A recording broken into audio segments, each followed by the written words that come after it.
itong video na to ay naglalaman ng steps on getting you ready on the first date. First, ang makeup. Yun nga, ang makeup mo dapat on point. Dapat fresh. And not that baga. May mga dapat kayong dalhin na makeup. First, syempre, powder, lipstick, lip balm, and blush on.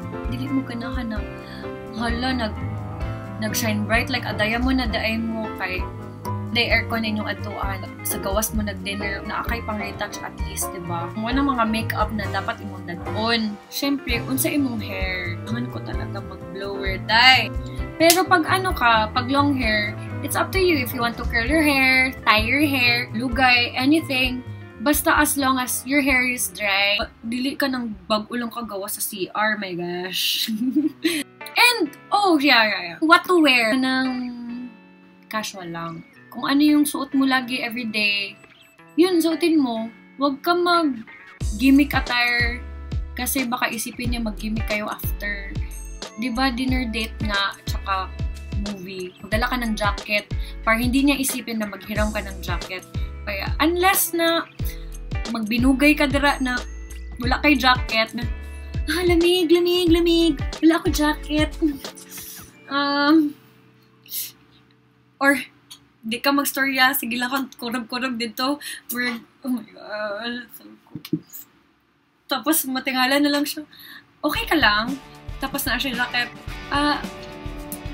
Lamigi. Gusto mo? Thanks. Kilig. Pero ayaw ipabalo. Ayaw mong isadya. No, ang i-order mo. Pero pag gutom na gutom ka, mag-order ka talaga. Pero i-make sure na iubusin ko, te. Huwag naman yung parang, walay pagkaon sa balay.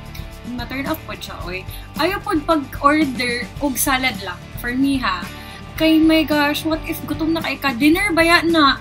Ikaw po sa sinihan, mag-anak na imong tiyan.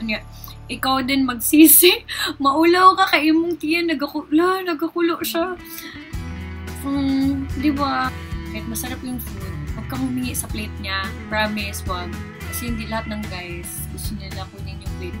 Unless naman magsabi siya, share tayo, or kuha ka. Or kung gusto mo mag-the moves, i-offer mo yung food mo. Gusto mo?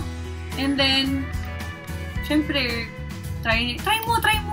Ayan, tapos maulaw man na siya. So, ayan, sige, ikaw po, try mo. Ayan, di nag-share na kayo.